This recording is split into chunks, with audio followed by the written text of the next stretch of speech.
Hello student, मौरी देवी तापड़िया कन्या महाविद्यालय के यूट्यूब में आप लोगों का स्वागत है। मैं प्रदीप दुबे। कल आपको मैंने बताया था कंट्रोल स्टेटमेंट वो थी कंडीशन। आज मैं बता रहा हूँ आपको कंट्रोल स्टेटमेंट लूप, यानी लूप कंट्रोल स्टेटमेंट। लूप क्या होता है, पहले ये बात करते हैं। लूप का मतलब ये होता है कि किसी कथन को बार बार दोहराना, और वो कंडीशन तब तक दोहराना जब तक लूप में लिखी गई कंडीशन फॉल्स ना हो जाए। मतलब ये हुआ कि लूप में अगर कोई कंडीशन लिखी हुई है तब तक वो फॉल्स नहीं होगी, तब तक लूप में लिखा गया कथन क्या होगा, बार बार रिपीट होता रहेगा, बार बार दोहराया जाएगा। उसको बोला जाता है लूप। अब बात करते हैं कि लूप कितने प्रकार के होते हैं। लूप आपके 3 प्रकार के होते हैं, जैसे मैंने बनाया था। देखो, पहला है आपका वाइल लूप, दूसरा है आपका डू वाइल लूप, और तीसरा है आपका फॉर लूप। पहले बात करते हैं वाइल लूप के बारे में कि वाइल लूप क्या है। वाइल लूप ऐसा लूप है जिसमें क्या होना चाहिए कि पहली बार कंडीशन का ट्रू होना आवश्यक है।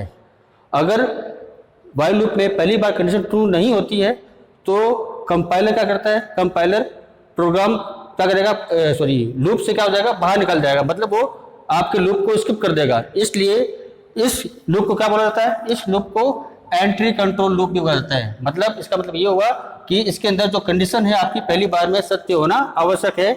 अगर सत्य नहीं होगी तो आपका जो कंपाइलर है वो लूप से बाहर निकल जाएगा और वो आपके लूप को नहीं चेक करेगा। इसलिए इस लूप को पहली बार ट्रू होना आवश्यक है। जैसे मैंने इसका सिंटेक्स बनाया है, ये सिंटेक्स कैसा होगा डू लूप का। देखो, पहले क्या होगा, वेरिएबल वैल्यू इनिशियलाइजेशन। मतलब पहले वेरिएबल को आप घोषित करोगे, उसका मान डिक्लेयर करोगे कि उस वेरिएबल में कितना मान है।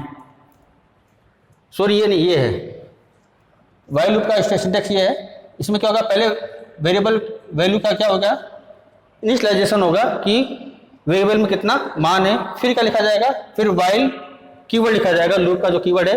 फिर इसमें कंडीशन दी जाएगी कि इस कंडीशन में क्या देना है, मतलब आपको लूप कहाँ तक चलाना है। फिर इसमें आप जिस स्टेटमेंट को आप दोहराना चाहते हो वो स्टेटमेंट लिखी जाएगी। इसको बोला जाएगा लूप बॉडी। इसको क्या बोलेंगे, लूप बॉडी। मतलब लूप बॉडी में वह चीज आएगी जिस कथन को आप बार बार दोहराना चाहते हैं।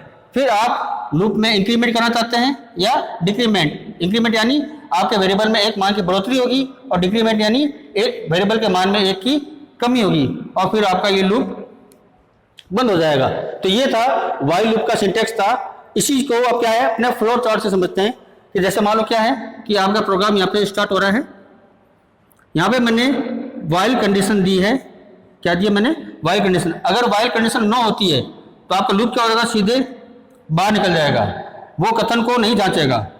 अगर मान लो कंडीशन सत्य होगी तो आपके कंडीशन को, आपको स्टेटमेंट को क्या करेगा, वो बार बार रिपीट करेगा। कब तक, कि जब तक कंडीशन नहीं हो जाए, आपकी फॉल्स ना हो जाए, तब तक क्या करेगा, कंडीशन को बार बार यहाँ से वो जाएगा और चेक करता रहेगा बार बार। इस प्रकार से ये क्या होगा, आपका घूमता रहेगा जब तक दी गई कंडीशन क्या नहीं हो जाए, आपकी फॉल्स ना हो जाए।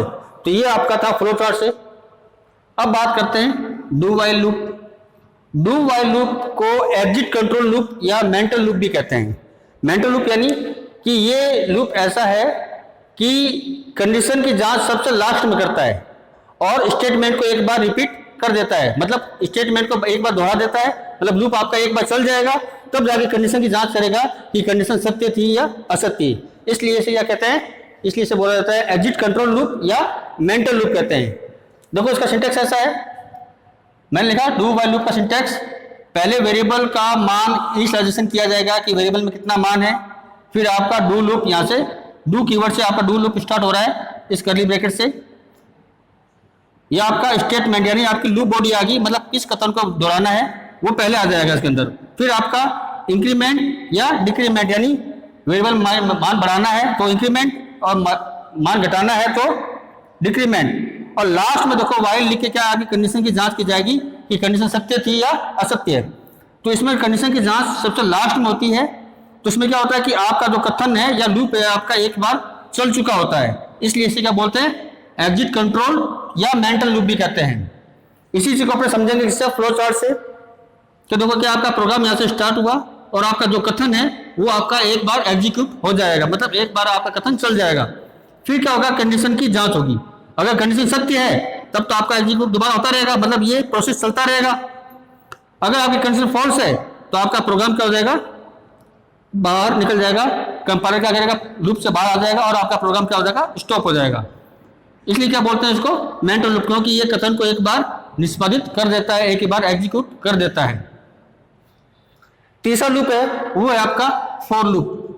फॉर लूप को सिंपल लूप कहते हैं और ये सबसे ज्यादा उपयोग में आने वाला लूप है और सबसे ज्यादा यूज में इसलिए आता है क्योंकि इसके अंदर वेरिएबल का प्रारंभिक मान, मतलब वेरिएबल का इनिशियलाइजेशन, टेस्ट ऑफ कंडीशन कि क्या कंडीशन है और उसका इंक्रीमेंट या डिक्रीमेंट तीनों को एक साथ ही लिखा जाता है। ये सामान्य लूप है, इसका लिखने का तरीका भी क्या है, सामान्य है। और जिस कथन को दोहराना है उस कथन को यहाँ लिख देते हैं लूप बॉडी में, फॉर लूप की बॉडी में इसको लिख दिया जाता है जिस कथन को बार बार दोहराना है और आपका ये कर्ली ब्रैकेट से आपका ये लूप यहाँ पर क्या हो जाता है, खत्म हो जाता है।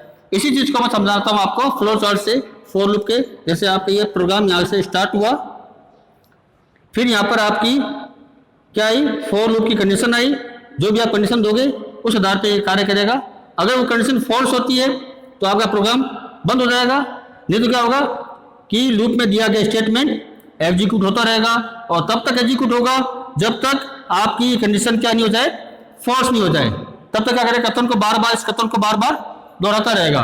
तो ये था आपका लूप कंट्रोल स्टेटमेंट। ठीक है, धन्यवाद।